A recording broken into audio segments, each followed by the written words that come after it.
In today's track test, a very special oldie. The Karmann body will be 50 this year, and the engine inside comes from a 10-year-old Porsche. Karmann Ghia. In its original form, the name promises solid Volkswagen mass-produced technology paired with an elegant Italian silhouette. This Karmann is very different. Visually, it's almost standard, but it represents raw power and hair-raising lateral acceleration, the basic requirement for a good track test time, a firm sports suspension. The suspension is perfect. I can really drive around the corners steering with the gas pedal. The suspension is very pleasant. As soon as I take my foot off the gas, the car catches itself again straight away. Frightening acceleration and road handling so secure it might be on rails. The potential top speed is even more impressive.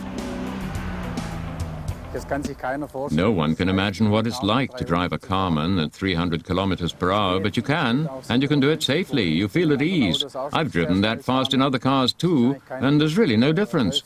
It goes very straight, and you don't have any fears that the car is going to take off.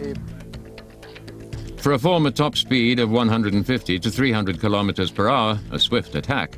The trick is that parts that are under a lot of strain, like the engine, gears and axles, are firmly attached to the massive roll cage. The engine is from Porsche, along with the brakes and numerous other components. The engine is 3.6 litre, somewhat modified 993.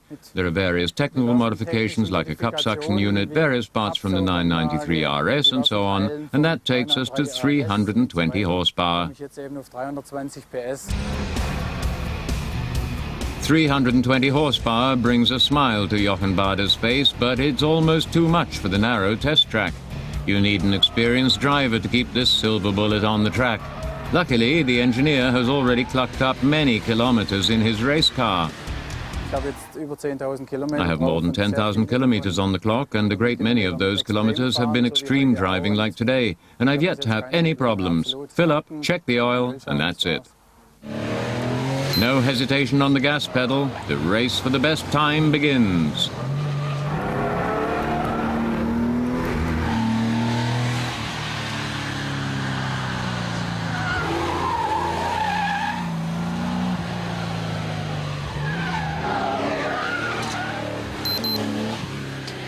With 19.14 seconds, the Karmann rockets to a place on the podium.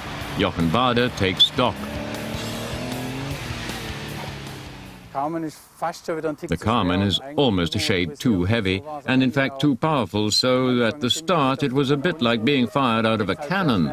It pulls away very fast because it has 400 Newton-meters of torque, and that has to be tamed. I'm actually amazed that in the end I was able to put in such a good time. Reason enough for a fitting send-off.